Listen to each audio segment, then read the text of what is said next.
News, জনগণের power house.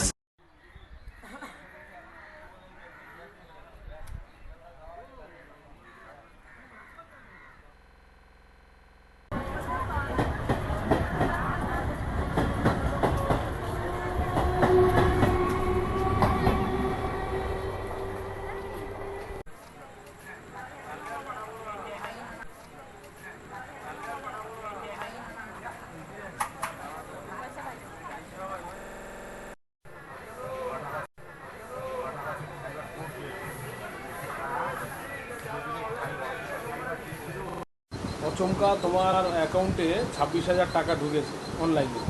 তখন দেখে প্রথম অবস্থায় কী মনে হলো তোমার? আমার প্রথম অবস্থায় আমার অ্যাকাউন্টে এত টাকা থাকার কথা না। আমি যখন এয়ারটেল পেমেন্টটা চেক করি তখন দেখি আমার 26,000 টাকা। আমি ততক্ষণও বুঝতে পারি। তখন আমার পাশেই ছোটনদা আছে, ওনাকে আমি বললাম, দাদা একটু দেখেন তো আমার অ্যাকাউন্টে কত টাকা আছে। তখন উনি বললো 26,000 কত টাকা আছে। আমি বললাম, দাদা আমার অ্যাকাউন্টে এত টাকা থাকার কথা না, আমার টাকাটা কোথা থেকে আসে। তখন ওই ছোটনদা বললো, হয়তো তোমার কেউ পরিচিত বা কেউ রিলেটিভ হয়তো টাকাটা পাঠিয়েছে। তখন আমি ভাবলাম হতেও পারে। আমি একদিন ওয়েট করে দেখুন তারা যারা আমার দাদারা যারা আছে ও হকার ভাইদের ওনাদের কাছে বললাম যে দাদা এই কেস, আমি তো এটা টাকা পেয়েছি। তারপরে যে বিনয়দার কাছে মানে জানানো হলো কেসটা যে এই ব্যাপার দাদা একটা টাকা পেয়েছি। হ্যাঁ হ্যাঁ, প্রেসিডেন্ট। তারপরে উনি বিষয়টা দেখলেন। তারপরে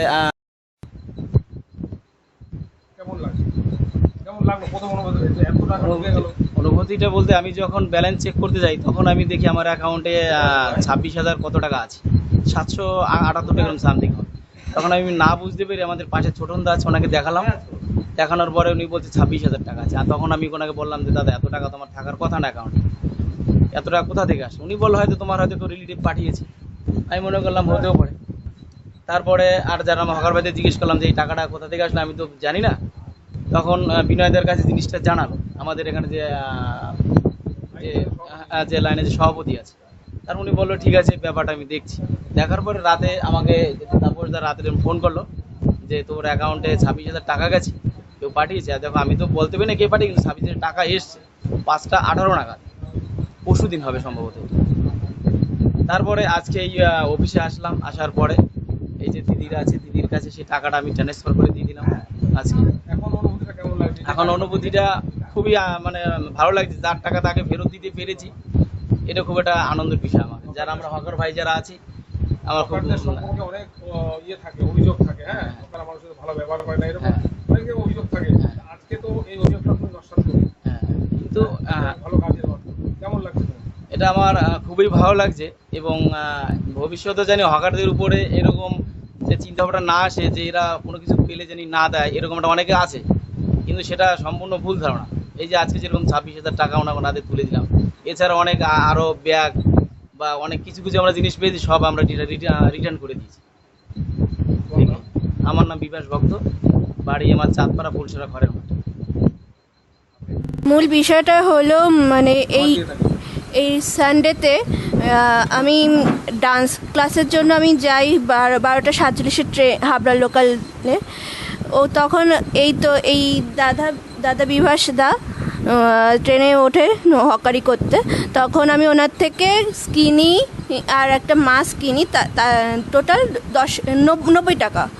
তারপর আমি তারপরের দিন সোমবার বাড়িতে মাকে আমি 26,000 টাকা ট্রান্সফার করি আমার অ্যাকাউন্ট থেকে মায়ের অ্যাকাউন্টে। মায়ের নামও বিজয় ঘোষ রায় আর ওই দাদার নামও বিভাস।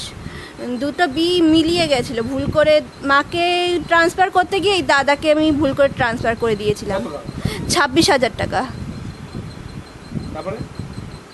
তারপর অনেক খোঁজাখুঁজির পর আমার বাবা বিভিন্ন ব্যাংকে গিয়ে খোঁজাখুঁজি করার পর এই পার্টি অফিসে এসে অনেক খুঁজে তারপর আমরা এই দাদাকে পেলাম। আজকে এই দাদা আমাকে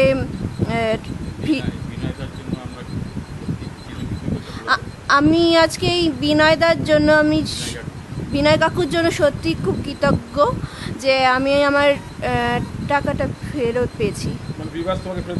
হ্যাঁ, বিভাসদা আমাকে ফেরত দিয়েছে। কেমন লাগছে এখন? এখন খুব ভালো লাগছে। থ্যাংক ইউ দাদা। তোমাকে মনে হয়নি যে যারা হকার তারা তো একটু অভাবী হয়, যে তোমার টাকাটা ফিরে পাবে না, এরকম কি কোনো সময় মনে হয়েছিল? প্রথম দিকে একটু মনে হচ্ছিল, কিন্তু এখন এখানে এসে যা বুঝলাম না, দেখো দেখো যে যে এখান থেকে এসে এখানে এসে যা দেখলাম পরিবেশ, সেটা দেখে মোটেও মনে হলো না আজকে থেকে আমার ভাবনাটা একটু বদলালো। কিন্তু কোনোদিনও আমার কোনো প্রফেশনকে আমি কখনো ছোট করে দেখিনি।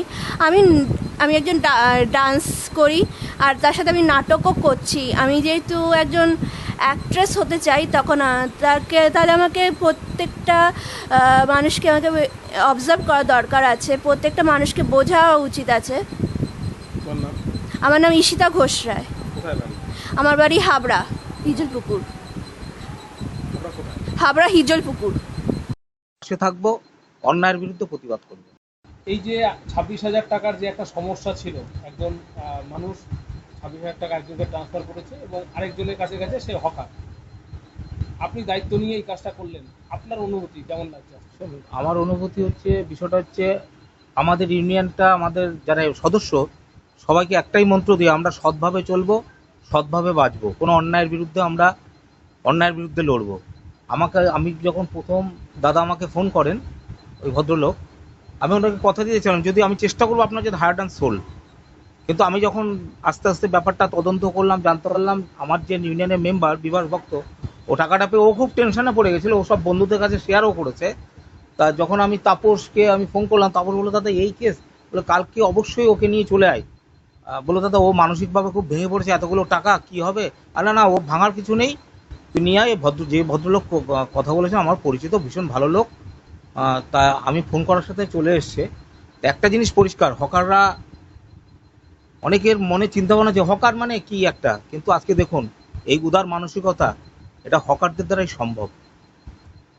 এই একটা সূত্র দিয়ে আপনি যারা হকার আরও তো আছেন আপনার লাইনে, তাদের উদ্দেশ্যে কি বার্তা দেবেন?